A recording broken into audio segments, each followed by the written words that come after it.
ಮೆಂತ್ಯ ಅದ್ಭುತವಾಗಿರ್ತಕ್ಕಂಥ ಔಷಧಿ ಗುಣವನ್ನು ಹೊಂದಿದೆ. ವಾತದ 80 ರೋಗಗಳನ್ನು ಹಾಗೂ ಕಫದ 20 ಪ್ರಕಾರದ ರೋಗಗಳನ್ನು, ಒಟ್ಟು 100 ರೋಗಗಳನ್ನು ಇದು ಸಂಪೂರ್ಣವಾಗಿ ಶಮನ ಮಾಡುವ ಶಕ್ತಿಯನ್ನು ಹೊಂದಿದೆ. ರಾತ್ರಿ ಅರ್ಧದಿಂದ 1 ಚಮಚ ಮೆಂತ್ಯ ಕಾಳನ್ನು ನೀರಿನಲ್ಲಿ ನೆನೆಸಿ ಬೆಳಗ್ಗೆ ಖಾಲಿ ಹೊಟ್ಟೆಯಲ್ಲಿ ಸೇವನೆ ಮಾಡೋದ್ರಿಂದ ನಮಗೆ ಆಗುವ ಪ್ರಯೋಜನಗಳಂದರೆ, ಡಯಾಬಿಟಿಸ್ ಇರತಕ್ಕಂಥವ್ರಿಗೆ ಇದು ಅತ್ಯುತ್ತಮ ಪರಿಹಾರ. ಯಾರಿಗೆ ಡೆಲಿವರಿ ನಂತರ ಗರ್ಭಕೋಶದಲ್ಲಿ ಸಮಸ್ಯೆಗಳಾಗ್ತವೆ ಅಂಥ ಸಮಸ್ಯೆಯನ್ನು ತಡೆಗಟ್ಟಲಿಕ್ಕೆ, ಗರ್ಭಕೋಶ ಶುದ್ಧೀಕರಣ ಮಾಡಿಕೊಳ್ಳಿಕ್ಕೆ ಶ್ರೀ ಗುರು ಬಸವಲಿಂಗಾಯ ನಮಃ. ಓಂ ನಮಃ ಶಿವಾಯ. ಸರ್ವರಿಗೂ ಭಕ್ತಿಯ ಶರಣಾರ್ಥಿ. ಆತ್ಮೀಯರೇ, ಇವತ್ತಿನ ದಿನ ಮೆಂತ್ಯ ಅದ್ಭುತವಾಗಿರ್ತಕ್ಕಂಥ ಔಷಧಿ ಗುಣವನ್ನು ಹೊಂದಿದೆ. ವಾತದ 80 ರೋಗಗಳನ್ನು ಹಾಗೂ ಕಫದ 20 ಪ್ರಕಾರದ ರೋಗಗಳನ್ನು, ಒಟ್ಟು 100 ರೋಗಗಳನ್ನು ಇದು ಸಂಪೂರ್ಣವಾಗಿ ಶಮನ ಮಾಡುವ ಶಕ್ತಿಯನ್ನು ಹೊಂದಿದೆ ಅಂಥೇಳಿ ಆಯುರ್ವೇದ ಶಾಸ್ತ್ರದಲ್ಲಿ ಉಲ್ಲೇಖ ಮಾಡ್ತಾರೆ. ಆಯುರ್ವೇದ ಶಾಸ್ತ್ರದ ಒಂದು ಶ್ಲೋಕದ ಪ್ರಕಾರ ಮೇತಿಕ ವಾತ ಶಮನಿ ಶ್ಲೇಷ್ಮಾಗ್ನಿ ಜ್ವರ ನಾಶಿನಿ ಅಂತ ಹೇಳಿ ಉಲ್ಲೇಖ ಬರ್ತದೆ. ಮೇತಿಕ ವಾತ ಶಮನಿ ಅಂದರೆ ವಾತ ರೋಗಗಳ ನಿವಾರಣೆಗೆ ಸರ್ವಶ್ರೇಷ್ಠ ಶಕ್ತಿಯಾಗಿ ಮೆಂತ್ಯ ಕೆಲಸ ಮಾಡುತ್ತೆ. ಮೆಂತ್ಯ ಕಾಳುಗಳ ಬಗ್ಗೆ ನಾನು ಉಲ್ಲೇಖ ಮಾಡ್ತಾ ಇದ್ದೇನೆ. ಜ್ವರ ನಾಶಿನಿ ಅಂದರೆ ಕಫಕ್ಕೆ ಸಂಬಂಧಪಟ್ಟಿರ್ತಕ್ಕಂಥ, ಕಫದ ದೋಷಕ್ಕೆ ಸಂಬಂಧಪಟ್ಟಿರ್ತಕ್ಕಂಥ, ವಾತದ ದೋಷಕ್ಕೆ ಸಂಬಂಧಪಟ್ಟಿರ್ತಕ್ಕಂಥ ಜ್ವರದ ಸಮಸ್ಯೆಯನ್ನು ಕೂಡ ಇದು ಶಮನ ಮಾಡುತ್ತೆ. ಆಮ ವಿಕಾರದ ಒಂದು ಪಾಚನವನ್ನು ಇದು ಶರೀರದಲ್ಲಿ ಮಾಡುತ್ತೆ. ಅದಕ್ಕಾಗಿ ಶ್ರೋತಸ್ಸುಗಳಲ್ಲಿ ಅವರೋಧಗಳುಂಟಾಗಿ ಎಲ್ಲ ರೋಗಗಳು ಮುಖ್ಯವಾಗಿ ಬರ್ತವೆ. ಪಿತ್ತ ಮತ್ತು ಕಫವಿಕಾರದ ಮೂಲ ಒಂದು ಕಾರಣವೇ ವಾತವಿಕಾರ. ಹಾಗೆ ವಾತವಿಕಾರ ಸರ್ವರೋಗಕ್ಕೂ ಕಾರಣ ಅಂತ ಹೇಳ್ತಾರೆ. ಪಿತ್ತ ಪಂಗು ಕಫ ಪಂಗು ಪಂಗು ಮಲಧಾತವ ಅಂತ ಕರೀತಾರೆ. ಅಂದರೆ ಪಿತ್ತ ಮತ್ತು ಕಫಕ್ಕೆ ಸ್ವತಂತ್ರ ಚಲನೆ ಇಲ್ಲ, ಸ್ವತಂತ್ರ ಕ್ರಿಯೆ ಇಲ್ಲ. ಅವೆಲ್ಲವೂ ಕ್ರಿಯೆ ಮಾಡಬೇಕಂದ್ರೆ, ಚಲಿಸಬೇಕು ಅಂತ ಹೇಳಿದ್ರೆ ಅದಕ್ಕೆ ಮೂಲ ಶಕ್ತಿನೇ ವಾತ. ವಾತ ಸರ್ವರೋಗಕ್ಕೂ ಮೂಲ ಕಾರಣ ಅಂತಲೂ ಕೂಡ ನಾವು ಕರೀಬೋದು. ಅದಕ್ಕೆ ಆ ವಾತ ವಿಕಾರವನ್ನು ಸರಿ ಮಾಡುವ ದಿವ್ಯ ಶಕ್ತಿಯನ್ನು ಈ ಒಂದು ಮೆಂತ್ಯ ಹೊಂದಿದೆ. ಇದನ್ನು ಪಿತ್ತ ಪ್ರಕೃತಿ ಇರೋರು ಹೇಗೆ ಸೇವನೆ ಮಾಡಬೇಕು ಹಾಗೂ ಅದರ ಪ್ರಮಾಣ ಎಷ್ಟಿರಬೇಕು, ಪಿತ್ತ ಪ್ರಕೃತಿ ಸ್ವಲ್ಪ ನಿಗದಿತ ಪ್ರಮಾಣದಲ್ಲಿ ಕೆಲವೊಂದಿಷ್ಟು ಜಾಗೃತಿಯನ್ನು ವಹಿಸಿ ಆ ಮೆಂತ್ಯವನ್ನು ಸೇವನೆ ಮಾಡೋದ್ರಿಂದ ಅಂತಲ್ಲೂ ಕೂಡ ಪಿತ್ತ ಪ್ರಕೃತಿಯಲ್ಲೂ ಕೂಡ ಮೆಂತ್ಯ ಅದ್ಭುತವಾಗಿ ಪರಿಣಾಮಕಾರಿಯಾಗಿ ಪ್ರಯೋಜನವನ್ನು ಕೊಡ್ತದೆ ಅಂತಕ್ಕಂಥ ಮಾತನ್ನು ಹೇಳ್ತಾ, ಈಗ ಮೆಂತ್ಯ ಎಷ್ಟು ಪ್ರಮಾಣದಲ್ಲಿ ಸೇವನೆ ಮಾಡಬೇಕು, ಯಾವಾಗ ಸೇವನೆ ಮಾಡೋದು ಬಹಳ ಒಳ್ಳೆಯದು, ಯಾವ್ಯಾವ ಕಾಯಿಲೆಗಳ ನಿಯಂತ್ರಣಕ್ಕೆ ಇದು ಒಳ್ಳೆಯದು ಅನ್ನೋದನ್ನು ತಿಳ್ಕೊಳ್ಳೋಣ. ರಾತ್ರಿ ಅರ್ಧದಿಂದ 1 ಚಮಚ ಮೆಂತ್ಯ ಕಾಳನ್ನು ನೀರಿನಲ್ಲಿ ನೆನೆಸಿ ಬೆಳಗ್ಗೆ ಖಾಲಿ ಹೊಟ್ಟೆಯಲ್ಲಿ ಸೇವನೆ ಮಾಡೋದ್ರಿಂದ ನಮಗೆ ಆಗುವ ಪ್ರಯೋಜನಗಳಂದರೆ, ಡಯಾಬಿಟಿಸ್ ಇರತಕ್ಕಂಥವ್ರಿಗೆ ಇದು ಅತ್ಯುತ್ತಮ ಪರಿಹಾರ. ದಿನಾಲೂ ಇದನ್ನು ಸೇವನೆ ಮಾಡ್ತಾ ಹೋಗಿ ನಿಮ್ಮ ಡಯಾಬಿಟಿಸ್ ಸಂಪೂರ್ಣವಾಗಿ ರಿವರ್ಸ್ ಆಗ್ತಾ ಬರ್ತದೆ. ಟೈಪ್ 2 ಡಯಾಬಿಟಿಸ್ ಅಂತ ಹೇಳಿದ್ರೆ ಒಂದು 2-3 ತಿಂಗಳು ಇದರ ನಿಯಮಿತವಾಗಿ ಸೇವನೆ ಮಾಡ್ತಾ ಯೋಗ ಪ್ರಾಣಾಯಾಮವನ್ನು ಮಾಡ್ತಾ ಹೋದರೆ ಟೈಪ್ 2 ಡಯಾಬಿಟಿಸ್ ರಿವರ್ಸ್ ಆಗುತ್ತೆ 100ಕ್ಕೆ 90% ಜನರಲ್ಲಿ. ಟೈಪ್ 1 ಡಯಾಬಿಟಿಸ್ಗೂ ಕೂಡ ಇದು ಅತ್ಯುತ್ತಮವಾಗಿ ಒಂದು ಪ್ರಯೋಜನವನ್ನು ಕೊಡ್ತದೆ. ಇನ್ಸುಲಿನ್ ಮತ್ತು ಬೀಟಾ ಸೆಲ್ಸ್ಗಳನ್ನು ಇದು ಕ್ರಿಯಾಶೀಲಗೊಳಿಸಿ ನಮ್ಮ ಇನ್ಸುಲಿನ್ ರೆಸಿಸ್ಟೆನ್ಸನ್ನು ಇದು ಸಂಪೂರ್ಣವಾಗಿ ಇದೇನು ಮಾಡ್ತದೆ ಅಂದರೆ ಬ್ಯಾಲೆನ್ಸ್ ಮಾಡ್ತದೆ.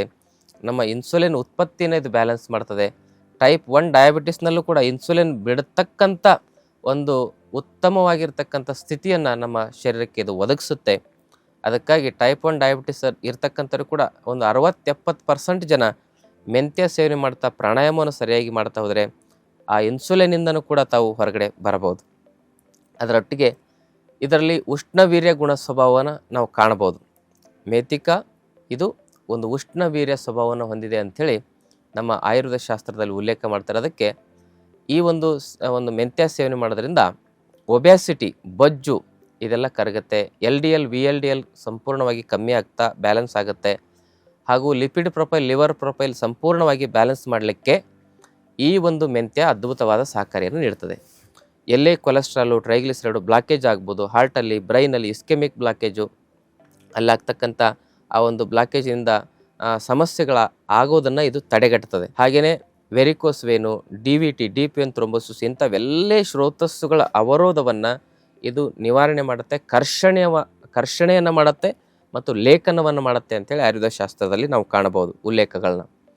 ಕರ್ಷಣೆ ಅಂದರೆ ಅದು ಕರಗಿಸ್ತದೆ, ತಿಕ್ಕಿ ಆ ಒಂದು ಅಂಶವನ್ನು, ಕೆಟ್ಟ ಅಂಶವನ್ನು ಕರಗಿಸಿ ಅದನ್ನು ಶೋಧನೆ ಮಾಡ್ತದೆ, ಅದನ್ನು ಶುದ್ಧೀಕರಣ ಮಾಡಿ ಮಲಮೂತ್ರ ಬೆವರಿನ ಒಂದು ಒಂದು ಏನಂತ ಹೇಳಿದ್ರೆ ರೂಪದಲ್ಲಿ ಅದು ಟಾಕ್ಸಿನ್ನ ಒಂದು ಹೊರಗೆ ಹಾಕೋದ್ರ ಮೂಲಕವಾಗಿ ಆ ಒಂದು ಶರೀರದಲ್ಲಿ ಸಂಗ್ರಹಣೆ ಆಗಿರತಕ್ಕಂಥ ಕೆಟ್ಟ ಅಂಶವನ್ನು ಇದು ಸಂಪೂರ್ಣವಾಗಿ ಶುದ್ಧೀಕರಣ ಮಾಡ್ತದೆ. ಅದಷ್ಟೇ ಅಲ್ಲದೆ ಮೆಂತ್ಯ ಸೇವನೆ ಮಾಡೋದ್ರಿಂದ ಜಠರಾಗ್ನಿ ಉದ್ದೀಪನವಾಗುತ್ತೆ. ಯಾರಿಗೆ ಮಂದಾಗ್ನಿ ಇರ್ತದೆ, ಬ್ಲೋಟಿಂಗ್ ಇರ್ತದೆ, ತುಂಬ ಗ್ಯಾಸ್ ಆಗುತ್ತೆ, ಹೊಟ್ಟೆ ಉಬ್ಬರ ಬರ್ತದೆ, ಆಹಾರ ಸೇವನೆ ಮಾಡಿದ ತಕ್ಷಣ ಮೊದಲು ಹೊಟ್ಟೆ ಹಸಿವಾಗಿ ಚೆನ್ನಾಗಿ ಆಗೋದಿಲ್ಲ, ಆಮೇಲೆ ತಿಂದ ಮೇಲೆ ಹೊಟ್ಟೆ ಉಬ್ಬರ ಬರ್ತದೆ.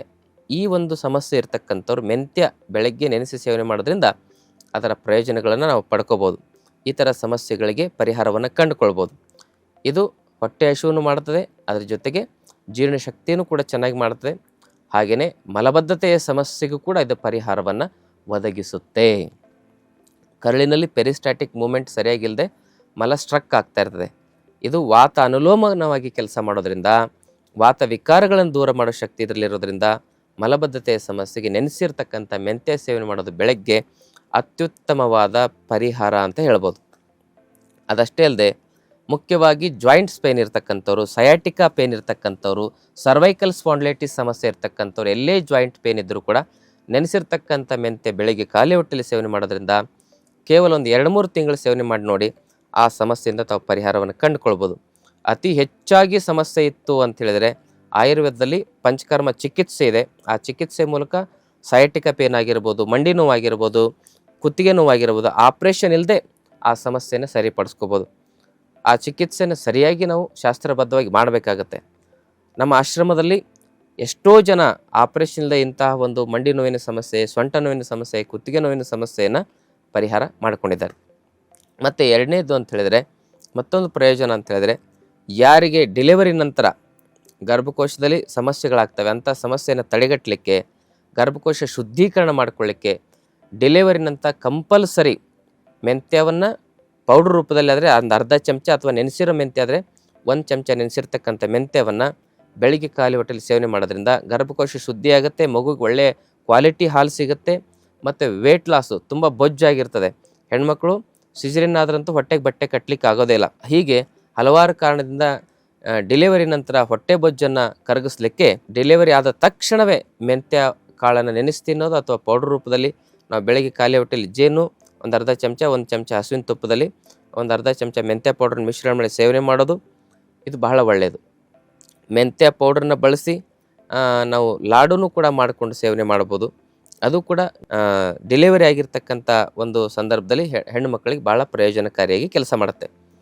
ಮೆಂತ್ಯ ಕಾಳನ್ನು ಸೇವನೆ ಮಾಡೋದ್ರಿಂದ ಬೆಳಗ್ಗೆ ಪ್ರತಿನಿತ್ಯ ನೆನೆಸಿರ್ತಕ್ಕಂಥ 1 ಚಮಚ ಮೆಂತ್ಯ ಕಾಳನ್ನು ಸೇವನೆ ಮಾಡೋದ್ರಿಂದ PCOD, PCOS, bulky uterus, endometrium thickness, ಆಮೇಲೆ ಋತುಸ್ರಾವದಲ್ಲಿ ಬರ್ತಕ್ಕಂಥ ಹೊಟ್ಟೆ ನೋವಿನ ಸಮಸ್ಯೆ, ಇವೆಲ್ಲ ಸಮಸ್ಯೆಗೂ ಕೂಡ ಪರಿಹಾರವನ್ನು ಕಂಡುಕೊಳ್ಬೋದು. ನಿರಂತರವಾಗಿ 3 ತಿಂಗಳು ಮಾಡಿ ನೋಡಿ, 100ಕ್ಕೆ 90% ಜನರಿಗೆ ಈ ಮನೆಮದ್ದಿನಲ್ಲೇ ಅಂಥ ಸಮಸ್ಯೆ ಪರಿಹಾರ ಆಗ್ತದೆ. ಕೆಲವರಿಗೆ ಆಗ್ತಾ ಇಲ್ಲ ಅಂದರೆ ತುಂಬ ವಿಪರೀತವಾಗಿ ಹಾರ್ಮೋನ್ ವ್ಯತ್ಯಾಸಗಳಾಗಿರ್ತವೆ. ಅಂಥವ್ರು ಆಯುರ್ವೇದ ಔಷಧಿಗಳನ್ನ ತೆಗೆದುಕೊಳ್ಳೋದು ಮತ್ತು ಪಂಚಕರ್ಮ ಚಿಕಿತ್ಸೆ ಮಾಡಿಸಿಕೊಳ್ಳೋದು ಭಾಳ ಸೂಕ್ತ. ಗರ್ಭಕೋಶವನ್ನು ಮಾತ್ರ ತೆಗೆಸ್ಕೊಳ್ಳೋಕೆ ಹೋಗ್ಬೇಡಿ. ಗರ್ಭಕೋಶವನ್ನು ತೆಗೆಸ್ಕೊಂಡ್ರೆ ಅಂದರೆ ಹೆಣ್ಣುಮಕ್ಳು ಆಸ್ತಿ ಹೋದಂಗೆ ಅದು. ಅದಕ್ಕೆ ಆಯುರ್ವೇದದಲ್ಲಿ ಗರ್ಭಕೋಶದ ಸಮಸ್ಯೆಗಳಿಗೆ ಒಳ್ಳೆಯ ಔಷಧಿಗಳಿದ್ದಾವೆ.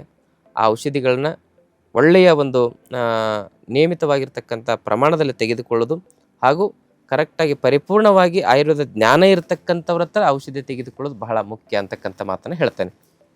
ಹಾಗೆಯೇ ಇಲ್ಲಾಂದ್ರೆ ಏನಾಗುತ್ತೆ ಅಂತೇಳಿದ್ರೆ ಆಯುರ್ವೇದದ ಹೆಸರು ಕೆಡ್ತದೆ. ಏನೋ ಔಷಧಿ ತೊಗೊಂಡ್ವಿ ಆದರೂ ಕೂಡ ವಾಸಿಯಾಗಿಲ್ಲ ಅಂತೇಳಿ ಆಯುರ್ವೇದಕ್ಕೆ ಗೂಬೆ ಕೂರಿಸೋದಕ್ಕಿಂತ ಸರಿಯಾಗಿ ಜ್ಞಾನ ಇರತಕ್ಕಂಥವ್ರ ಹತ್ರ ಆಯುರ್ವೇದ ಒಂದು ಔಷಧಿಗಳನ್ನ ತೆಗೆದುಕೊಳ್ಬೇಕು. ಹಾಗೆ ಮೆಂತ್ಯ ಕಾಳನ್ನು ಸೇವನೆ ಮಾಡೋದ್ರಿಂದ ನಮ್ಮ ಶರೀರದಲ್ಲಿ ಮುಖ್ಯವಾಗಿ ಈ ಮಾಂಸಖಂಡಗಳ ಬಲವರ್ಧನೆ ಆಗುತ್ತೆ, ನರಮಂಡಲಕ್ಕೆ ಸ್ಟ್ರೆಂತ್ ಬರ್ತದೆ, ಹಾಗೆ ರಕ್ತ ಶುದ್ಧೀಕರಣ ಆಗುತ್ತೆ, ಹಾಗೆ ರಕ್ತ ವೃದ್ಧಿನೂ ಕೂಡ ಆಗುತ್ತೆ. ರಕ್ತಹೀನತೆ ಸಮಸ್ಯೆಯಿಂದ ಬಳಲ್ತಾ ಇರ್ತಕ್ಕಂಥವ್ರು ಮೆಂತ್ಯ ಕಾಳು ಸೇವನೆ ಮಾಡೋದ್ರಿಂದ ರಕ್ತ ಶುದ್ಧಿ ಮತ್ತು ರಕ್ತ ವೃದ್ಧಿ ಎರಡೂ ಆಗ್ತದೆ. ಅದಷ್ಟೇ ಅಲ್ಲದೆ ಈ ಮೆಂತ್ಯ ಕಾಳನ್ನು ಸೇವನೆ ಮಾಡೋದ್ರಿಂದ ಜಠರಾಗ್ನಿ ಕ್ರಿಯಾಶೀಲವಾಗಿ, ಫ್ಯಾಟ್ ಮೆಟಬಾಲಿಸಮ್ ಕ್ರಿಯಾಶೀಲವಾಗಿ, ಅಗ್ನಿತತ್ವ ಶರೀರದಲ್ಲಿರ್ತಕ್ಕಂಥ ಪ್ರಮುಖವಾಗಿ 13 ಬಗೆಯ ಅಗ್ನಿಯನ್ನು ಹೇಳ್ತಾರೆ. ಅದರಲ್ಲಿ ಪ್ರಮುಖವಾಗಿ ಜಠರಾಗ್ನಿ, ಎಲ್ಲ ಅಗ್ನಿಗಳನ್ನು ಉದ್ದೀಪನಗೊಳಿಸ್ತಕ್ಕಂಥ ಶಕ್ತಿ ಮೆಂತ್ಯ ಕಾಳಿಗೆ ಇದೆ. ಪ್ರತಿರಕ್ಷಕ ವ್ಯವಸ್ಥೆ, ಇಮ್ಯುನಿಟಿ ಪವರ್ನು ಕೂಡ ಸ್ಟ್ರಾಂಗ್ ಮಾಡಲಿಕ್ಕೆ ಮೆಂತ್ಯ ಕಾಳು ಉಪಯೋಗ ಆಗುತ್ತೆ. ಮೆಂತ್ಯ ಕಾಳನ್ನು ಸೇವನೆ ಮಾಡೋದ್ರಿಂದ ನಮ್ಮ ಆಯಸ್ಸು ಕೂಡ ವೃದ್ಧಿ ಆಗುತ್ತೆ. ವಯೋಸ್ಥಾಪಕ ಅಂತ ಹೇಳಿ ಇದನ್ನು ಕರೀತಾರೆ. ಅಂದರೆ ಆಯಸ್ಸನ್ನು ವೃದ್ಧಿಗೊಳಿಸ್ತಕ್ಕಂಥ ಶಕ್ತಿ ಈ ಮೆಂತ್ಯ ಕಾಳಿನಲ್ಲಿ ನಾವು ಕಾಣಬಹುದು.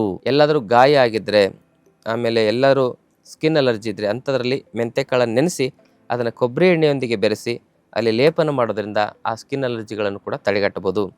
ಹೇರ್ ಗ್ರೋತ್ಗೆ ನೆನೆಸಿರೋ ಮೆಂತ್ಯ ಪೇಸ್ಟ್ ಮಾಡಿ ಅದನ್ನು ಹೇರ್ಗೆ ಎಲ್ಲ ಅಪ್ಲೈ ಮಾಡಿ ಹೇರ್ ಪ್ಯಾಕ್ ಹಾಕ್ಕೊಂಡು 1 ತಾಸಿನ ನಂತರ ಸೀಗೆಕಾಯಿ ಅಥವಾ ಅಂಟುವಾಳಕಾಯಿಯಿಂದ ತಲೆ ತೊಳೆದ್ರಿಂದ ನೆರೆ ಕೂದಲಿನ ಸಮಸ್ಯೆ, ಕೂದಲು ಕಟ್ಟಾಗೋದು, ಸೀಳೋದು, ಇವೆಲ್ಲ ಸಮಸ್ಯೆಗಳಿಗೂ ಕೂಡ ಪರಿಹಾರವನ್ನು ಕಂಡುಕೊಳ್ಬೋದು. ಮೆಂತ್ಯ ದಿ ಬೆಸ್ಟ್ ಹೇರ್ ಪ್ಯಾಕ್ ಅಂತ ಹೇಳ್ಬೋದು. ಹಾಗೆಯೇ ಚಕ್ಷುಷ್ಯ ಅಂತ ಕರೀತಾರೆ. ಮೆಂತ್ಯ ಸೇವನೆ ಮಾಡೋದ್ರಿಂದ ಕಣ್ಣಿಗೆ ತರ್ಪಕ ಕಫವಿಕಾರದಿಂದ ಬರ್ತಕ್ಕಂಥ ರೋಗಗಳನ್ನು ತಡೆಗಟ್ಟಬಹುದು. ಕಣ್ಣಿನ ಆರೋಗ್ಯವನ್ನು ಇದು ಕಾಪಾಡುತ್ತೆ. ಕಫದ ವಿಕಾರಗಳನ್ನು ಕೂಡ ಇದು ತಡೆಗಟ್ಟುತ್ತೆ. ಎದೆಯಲ್ಲಿ ಕಫ ಕಟ್ಟೋ ಸಮಸ್ಯೆಯಿಂದ ಎದೆ ನೋವು ಬರ್ತಕ್ಕಂಥದ್ದು ಇದೆಲ್ಲದಕ್ಕೂ ಒಳ್ಳೆಯದು. ಹೃದಯದಲ್ಲಿ ಬ್ಲಾಕೇಜ್ ಆಗದಂಗೆ ತಡೆಗಟ್ಟಲಿಕ್ಕೆ ನೆನೆಸಿರ್ತಕ್ಕಂಥ ಮೆಂತ್ಯ ಸೇವನೆ ಮಾಡೋದು ದಿ ಬೆಸ್ಟ್ ಅಂತ ಹೇಳ್ಬೋದು. ಹಾಗೆ ಪಿತ್ತ ಪ್ರಕೃತಿ ಇರ್ತಕ್ಕಂಥವ್ರು ಮೆಂತ್ಯ ಹೀಟ್ ಆಗುತ್ತೆ ಅಂತೇಳಿ ಅದನ್ನು ತಡೆಗಟ್ಟಲಿಕ್ಕೆ ನೆನೆಸಿರೋ ಮೆಂತ್ಯದಲ್ಲಿ ಒಂದು ಸ್ವಲ್ಪ ಹಸುವಿನ ತುಪ್ಪವನ್ನು ಬೆರೆಸಿ ನಾವು ಒಂದು ಅರ್ಧ ಚಮಚ ಹಸುವಿನ ತುಪ್ಪವನ್ನು ಬೆರೆಸಿ ಸೇವನೆ ಮಾಡೋದ್ರಿಂದ ಪಿತ್ತ ಪ್ರಕೃತಿ ಇರೋರಿಗೂ ಕೂಡ ಈ ಒಂದು ಮೆಂತ್ಯ ಸಹಕಾರಿಯಾಗಿ ಕೆಲಸ ಮಾಡ್ತದೆ. ಹೀಗೆ ಮೆಂತ್ಯದ ಗುಣಧರ್ಮವನ್ನು ಅದರ ಒಂದು ಲಾಭಗಳನ್ನ ಹೇಳ್ತದ್ರೆ ನೂರಾರು ಇನ್ನಷ್ಟು ಲಿಸ್ಟ್ ಹೆಚ್ಚಾಗ್ತಾನೆ ಹೋಗುತ್ತೆ. ಅದಕ್ಕೆ ನಿಯಮಿತವಾಗಿ ತಾವು ಮೆಂತ್ಯ ಕಾಳನ್ನು ವರ್ಷದಲ್ಲಿ ಒಂದು 3 ತಿಂಗಳಾದರೂ ಸೇವನೆ ಮಾಡಿ. ಚಳಿಗಾಲದಲ್ಲಿ ಮತ್ತು ಮಳೆಗಾಲದಲ್ಲಿ ಹೆಚ್ಚು ಪ್ರಯೋಜನಕಾರಿಯಾಗುತ್ತೆ ಮೆಂತ್ಯ ಕಾಳನ್ನು ಸೇವನೆ ಮಾಡೋದು. ಋತುವಿಗೆ ಅನುಗುಣವಾಗಿಯೂ ಕೂಡ ಮನೆಮದ್ದು ಬಳಕೆ ಮಾಡಬೇಕಲ್ವಾ. ಹಾಗೆ ಯಾಕೆಂದರೆ ಇದು ಉಷ್ಣ ವೀರ್ಯ ಗುಣಧರ್ಮವನ್ನು ಹೊಂದಿರೋದ್ರಿಂದ ಬೇಸಿಗೆ ಕಾಲದಲ್ಲಿ ಇದನ್ನು ಹೆಚ್ಚು ಸೇವನೆ ಮಾಡೋದು ಅಷ್ಟೊಂದು ಪ್ರಯೋಜನಕಾರಿಯಾಗಿ ಆಗೋದಿಲ್ಲ. ಮಳೆಗಾಲ ಮತ್ತು ಚಳಿಗಾಲದಲ್ಲಿ ಮೆಂತ್ಯ ಸೇವನೆ ಮಾಡೋದು ಆ ಒಂದು ಋತುಚರ್ಯಕ್ಕನುಗುಣವಾಗಿ ಹೆಚ್ಚು ಲಾಭವನ್ನು ನಮಗೆ ನೀಡುತ್ತೆ ಅಂತಕ್ಕಂಥ ಮಾತನ್ನು ಹೇಳ್ತಾ, ಏನಾದರೂ ಸಂದೇಹಗಳಿದ್ದರೆ ಕಮೆಂಟ್ ಮೂಲಕ ತಾವು ಪ್ರಶ್ನೆ ಕೇಳ್ಬೋದು. ವೇಟ್ ಲಾಸಿಗೆ ಅತ್ಯುತ್ತಮವಾದ ಔಷಧಿ ಅಂಥೇಳಿ ಮತ್ತೆ, ಯಾಕಂದರೆ ವೇಟ್ ಲಾಸಿಗೆ ಭಾಳ ಒದ್ದಾಡ್ತಾ ಇರ್ತಾರೆ ಜನ. ವೇಟ್ ಲಾಸಿಗೆ ದಿ ಬೆಸ್ಟ್ ಅಂತ ಹೇಳ್ತಾ ತಮ್ಮ ಪ್ರಶ್ನೆಗಳನ್ನ ಕಮೆಂಟ್ ಮೂಲಕ ಕೇಳಿ, ತಮ್ಮ ಪ್ರಶ್ನೆಗಳಿಗೆ ಅನುಗುಣವಾಗಿ ಪ್ರಶ್ನೆಗಳಿಗೆ ಉತ್ತರ ಕೊಡದೆ ಒಂದು ವಿಶೇಷವಾದ ಒಂದು ಎಪಿಸೋಡನ್ನು ನಾವು ಮಾಡ್ತೇವೆ. ನಮ್ಮ ಆಶ್ರಮದಲ್ಲಿ ಏಪ್ರಿಲ್ 12, 13, 14, 2026ರಂದು ಯೋಗ ಜಾತ್ರೆ, ಆರೋಗ್ಯ ಜಾತ್ರೆ ಇದೆ. ಅಲ್ಲಿ ಉಚಿತವಾಗಿ ಪ್ರವೇಶ ಇದೆ. ನಾವೇ ನಿಮಗೆ ಯೋಗ, ಪ್ರಾಣಾಯಾಮ, ಧ್ಯಾನ ಎಲ್ಲ ಹೇಳಿಕೊಡ್ತೇವೆ.